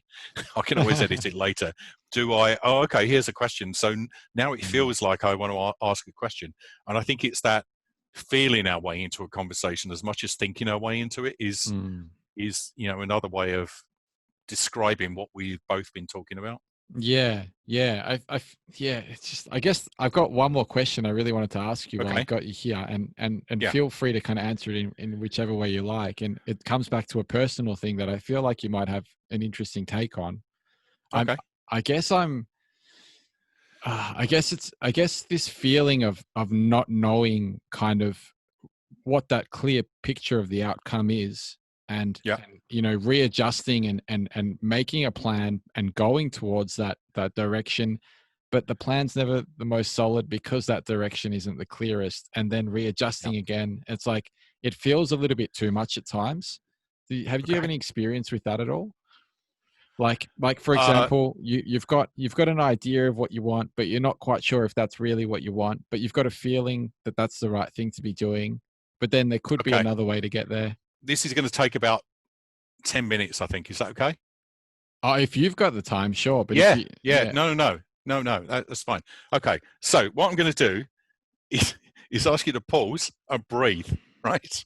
Mm, Now, for like 30 seconds or something, I'm just going to go quiet, and you just do whatever your centering process is that you do to kind of center yourself in the moment, right? So kind of turn the brain off for a minute of trying to answer the question mm. and just kind of breathe and connect with the ground and connect with your body and do that. And I'm going to shut up, and you just tell me when you're in that place, okay?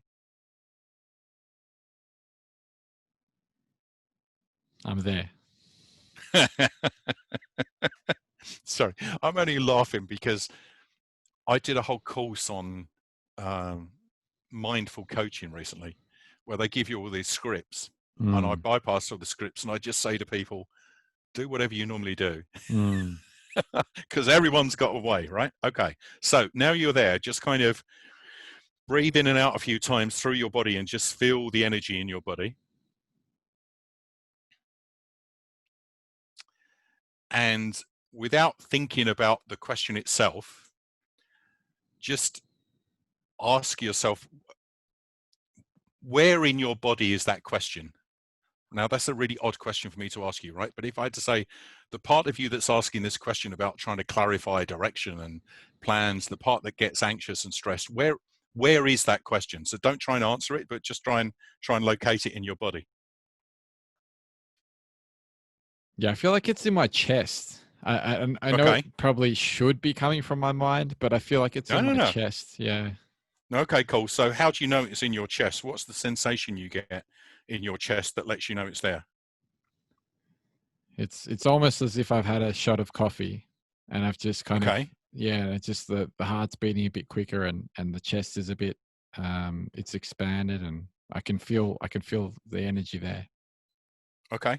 All right. So just sit with that for a moment and just notice the feeling. Again, don't kind of think about it, but just sit with the feeling. Mm. And I'm going to give you some weird instructions, right? Lots of these might feel weird, but I just want you to quietly in your head just say welcome to that part of your chest and that feeling, right? And say, oh, okay, hi, welcome to the conversation. Mm.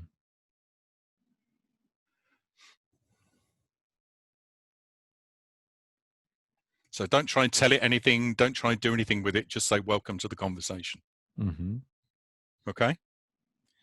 Now, while you're kind of noticing that that's there, I want you to go back to the original, to kind of search in your body again, and just search for where in your body is not the answer, but the part of you that can help your chest and your heartbeat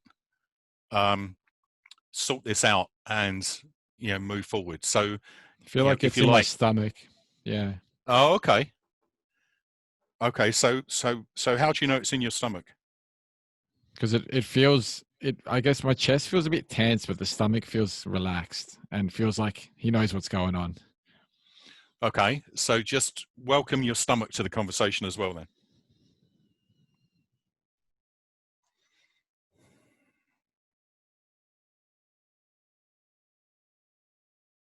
Yeah. Mm-hmm. And then this is going to sound weird. Just ask your stomach if it, he, she, whatever, can see your chest. Mm. Yeah. And then ask your stomach if it could just give your chest one simple piece of advice. What would that advice be? Just calm down. Okay, and ask your stomach again. So if your chest calmed down, what would then be possible?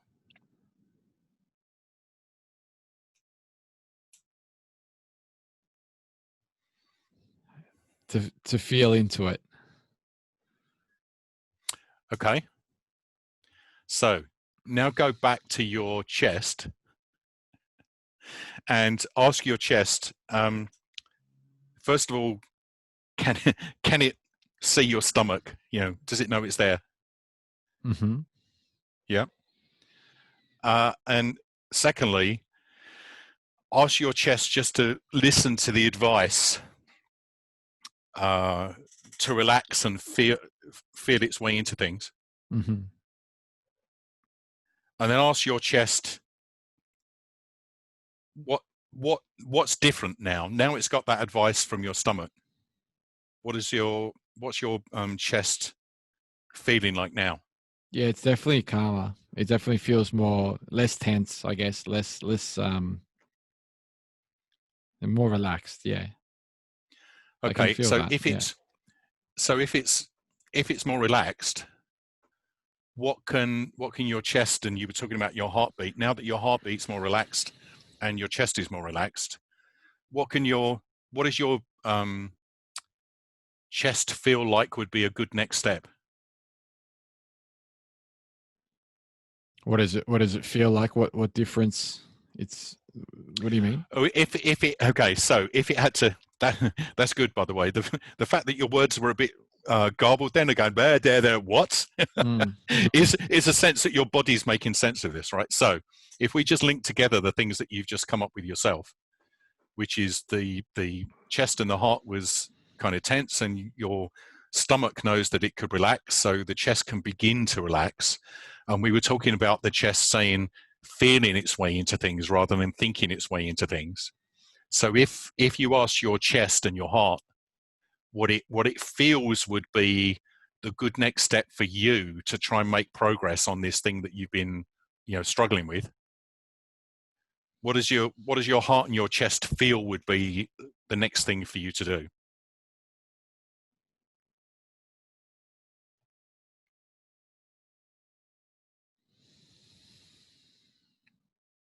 I just keep going, and just keep kind of just keep doing what I'm doing, really, which is interesting. So just keep doing it. And okay, two things there, right? First of all, so if you just think, right, so we have to kind of go into the body and then come back out and make sense of it again for the thinking part, right? The autopilot. So what you've done there really quickly, and by the way, you were really good at this. I wasn't sure how long it would take, but I kind of got a sense from you from talking and the fact that you're into all this stuff. You could access those parts of you really fast, right? Lots of people have no idea what I'm talking about when I say breathe into your chest or talk to it or whatever. So you've already got some really good, what I'd call core skills for this, but you've also done something really important, which is just very quickly, you just connected your head, your heart, and your gut. And I had no idea when I was asking the questions where you were going to go. I can kind of guess and make assumptions, but sometimes people say to me, "Okay, the problem's in my right shoulder, and the answer's in my left little toe." Or something. Right? They go all over the place. But if you just think that what you just learn in a kind of rational sense is you're already doing the right thing, you are going to get stuck sometimes, and it will get tense. But actually, two things. You're heading in the right direction, so keep going, but you've got another ally to help you with that. It's like when your head and then your chest get stuck, go to your gut, right? Go to your stomach and our stomach. There's lots of different labels for this stuff. People dismiss intuition and instinct, and if you read the Daniel Kahneman stuff, they talk about instinct and intuition as that the same thing as that being the really fast thing. I don't actually think that's true. I think we've got a kind of instinctive reactive self, which is the autopilot. But I think what you've just done is contacted is different. It's a deeper intuition. It's like going down into your gut and going, actually, that and your gut doesn't have to say anything very complicated. It just said, actually, you're fine, relax. I can see that you can't. But it's kind of going to a different perspective within yourself. Yeah, that's fascinating. It's really interesting. Yeah, and it is just, I mean, that structure, what I did then, I've actually never done that way. I just blended together some bits that I know from somatics with actually an NLP technique, which is about hypnosis or something. No, it's kind of it's what they call parts work. It's like if you've got this part that says this thing and this part that says that thing, what if that part gave that advice? And what you're talking about is we get stuck, right? We said before about there is this really physical thing that happens to all of us, which is when we're stuck, one of the things that happens is that our breathing goes up into our chest. I'm doing it now because I'm getting excited and I stop breathing and my voice, and we actually lose our core, our gut, right? And we're even taught in Western society, I'm 60 and overweight and I've got a big waist. We're taught to hold our waist in, to look lean and mean and all the rest of it. It's like, no, for goodness sake, if you're going to breathe properly, you've got to let your gut operate at a kind of chemical level and everything else, right? So there's some kind of logical, rational things for this, but I think the advice is boring, but still the same, right? This is a practice, and your autopilot will continue to keep asking you the question, are we there yet? Are we there yet? Have we fixed it yet? And because it wants it to be finished and over, and it's your kind of wiser heart-gut conversation that has to keep saying, what do you mean, are we there yet? There is no there, right? There will always be situations that we get into where we get anxious and stressed. It's just that we'll get better at, coming back to them. I first learned some of this a long time ago. I said I've done, and it's the hardest practice of all. I've done lots of different somatic things. And I did some stuff with a guy who's a trained psychologist, but he's also like a 7th Dan black belt in Aikido. And I don't know if you've ever done any martial arts work, Yeah. but Aikido is all about going with the energy, right? The flow, Using the energy of what's there, and guiding it a different way. And we did some. I always know I'm about to say something that's important to me when I'm moving myself. so we did some things which were just practicing what was called being grabbed. So you just had to walk around a room. Imagine a room with 50 people in it, and you had to walk around the room, and people would sneak up behind you and grab you on the shoulder. And when someone grabs you on the shoulder, all of our bodies instinctively tense up, right? It's like, even though we know it's happening, when it actually happens, it's like that, oh, shit, what's that? And we were just practicing what happens when we get triggered and kind of how to relax and come back again. And this guy walked around the dojo for the whole, we were there for 2 days doing all kinds of things. And towards the end of the second day, we were kind of doing a big circle and a close down. And someone was going, oh, but, how comes, you're saying we have to practice this stuff, but you seem like you get, you seem like you don't get triggered at all now. You're like some kind of Zen master gliding around the room. What is it you do that's different? And he just stared straight back at this guy and said, because he was essentially accusing this guy of not getting triggered anymore. You must have some trick that actually stops you getting triggered anymore. He said, no, I get triggered all the time. I just choose not to let it dictate what I do. And that was the moment when I kind of, it was another one of those moments when I looked at him and went, shit, what? What did he just say? And for me, it was the beginning of the insight into some kind of separation between that autopilot reactive self and kind of notice. If you can notice that you're reacting, the question then becomes, who's doing the noticing, right? So we kind of learn for a long time that, I am stressed, I am tense, I am confused, I am anxious, but you're none of those scared, things. whatever, yeah. Right? It's like all those things are true, and you can practice noticing it. Once you notice it, the question is, well, who the hell's doing the noticing then? Because over here, that stuff's happening, but there's something else here, and this is still me. Shit, when did that happen? Right? And that's what you've just practiced as well at some level, and you do this anyway, right? We all do this anyway, but I often think that lots of the stuff that I do is about making it explicit, and you were really good at helping yourself make those explicit distinctions. It's like, I can tell where the stress is and it's here, and I can tell where the strength or the answer is and it's down here. And it's actually quite physical and basic. And by the way, none of that involved analyzing the problem and trying to come up with a really smart answer. All of that that's really interesting. All of that conversation was about your body. And then it's like, well, okay, so once I kind of see it in a different way, what do I need to do next? And I probed it a couple of times because I was looking for you not to be able to have an answer, because it's like, well, I don't know what to do next. There's no need for me to do anything. Great. You've just solved the problem of sitting there. You were kind of 15 minutes ago, you were asking the question, what do I do with this? And then essentially your response is, okay, well, I just keep going. Okay. Right. It's like almost something that going then. Exactly. It's almost something that it's already, that knowing's already there. It's like we kind of in a way, we fool ourselves into believing that we're kind of stuck when we're really okay with certain things, or we need it. I mean, we can change things, but I feel as though like the answers are kind of almost already there, aren't they? There is a deep belief in the coaching world that every client has everything inside them that they need to fix everything. Now, I'm not completely au fait with that, because sometimes they just haven't had the life experiences or learned some stuff that they could do with learning, right? But there is also, it is true, and by the way, one thing I have to say, talking to you for the past 2 hours, is that you are really good at this stuff, right? You're really good at making the connections and going, but surely that means that.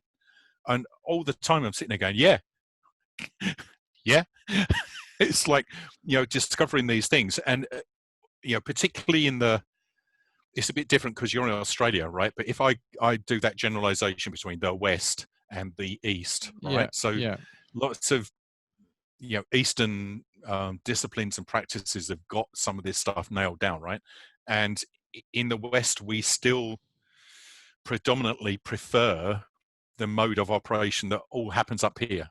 And you have to be smart and intelligent, and you have to have all the right answers, and you have to be in control, and you have to be in charge. And it's like, nothing about your physical existence matters unless maybe you're a gymnast or a footballer or something. But I think we just miss so much of what's going on. It's kind of, if all of us shows up, then there's all kinds of stuff going on inside us that is part of who we are. And if we don't pay attention to it, then we're just leaving part of ourselves out. definitely, definitely.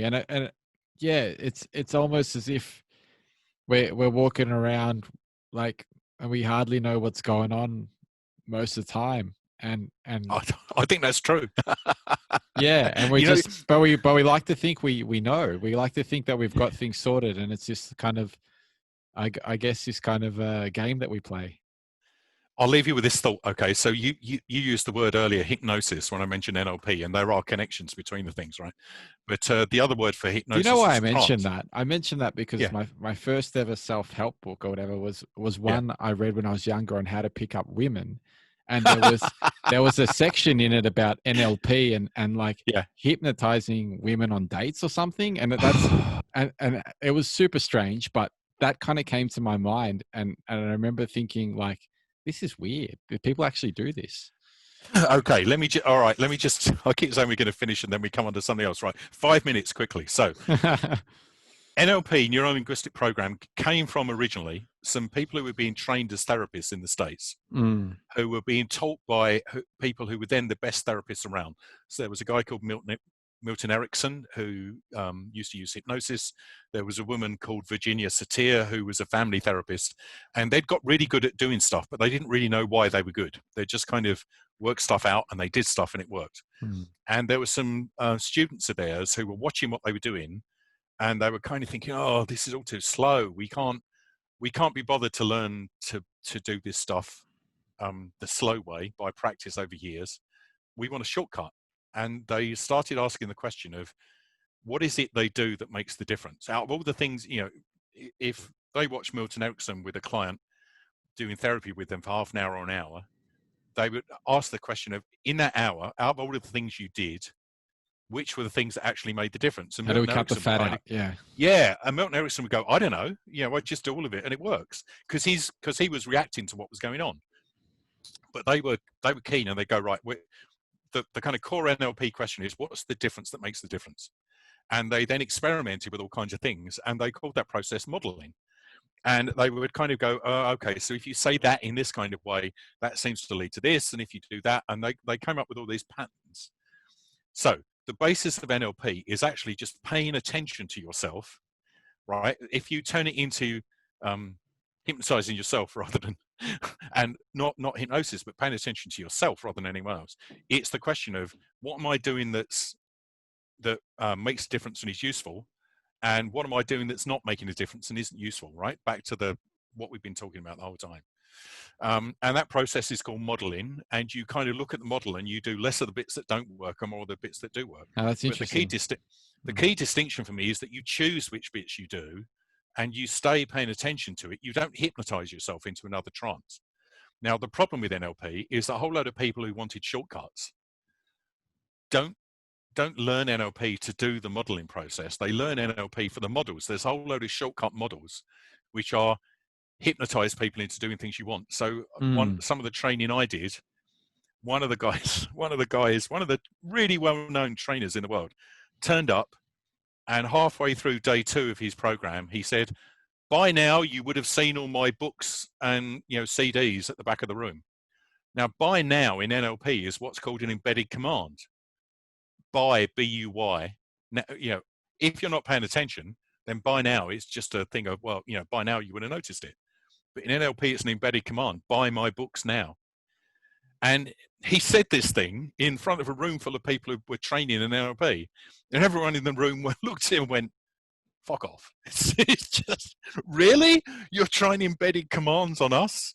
Because proper NLP is about awareness and attention and modeling. It's not about the nonsense that drives me nuts of, hypnotize women to get them to sleep with you, hypnotize people to buy stuff from you, hypnotize people to do blah, blah, blah, right? It's like, no, it is possible to do that because we are all in trances all day. So the kind of generalization about this is, are you hypnotizing people? And I kind of go, well, it's almost the reverse. We're all in trances all the time. And people go, what do you mean? Well, you're going through your day based on a series of stories and habits that you're telling yourself. That's a trance. Yeah. If you're not paying attention to what's in front of you, that's a trance. And by the way, one of the things we've done in the past 20 or 30 years that increases that, the fastest way to hypnotize someone is to get them to stare at a fixed point in space for a long period of time with some droning voice going on in the background. And that's called staring at a computer screen. So staring at a fixed point in space all day puts you into a trance. And we then wonder why people don't why they say stupid things on Twitter, why they don't answer emails, it's because when you're staring at the screen most of the time, we're not paying attention. It's that simple. There are definitely ways to, I guess, free yourself from that trance, or at least to some extent, because, well, maybe not, but there's definitely ways to kind of step away from that and for a moment. So one of the, and we've talked about all of them, right? So we've talked about breathing, pausing, listening, questions, and the other one is literally walking away, and it kind of feels to me like we should do that now. Yeah. I mean, we could go on for hours, couldn't we? I did warn you. Thank you for tuning into another conversation on the Today Dreamer podcast. It's been great. It's been great fun having these conversations recently, and it's something that I know that I'm going to be doing for the rest of my life. So I'm really happy that you guys are on this journey with me, and I hope that you're experiencing this great feeling that I'm getting after every conversation, and that is just kind of like, wow, just speaking to these people is really making me feel like, I don't know, it's this sense of connection. It's this sense of, everything's okay. Everything is in the right place. And it's this sense of really, working on myself and learning more every day and being open to other people's perspectives and hearing other people's points of view about, their process and finding ways to utilize that within my own life and my own journey. So yeah, I really hope that some of that's, going through to you guys as well, because that's the reason I'm here. So if you're enjoying the show, please consider subscribing, and I'd love for you to leave a review on Apple Podcasts or Spotify, wherever you're hearing the podcast. If you're watching on YouTube, feel free to just leave a comment or connect in some way. I'd really appreciate that. And it makes this more of a kind of a reciprocal thing. So, we're kind of helping each other out on this journey. So feel free to do all that if you feel called to. Otherwise, I'll catch you in the next episode next week.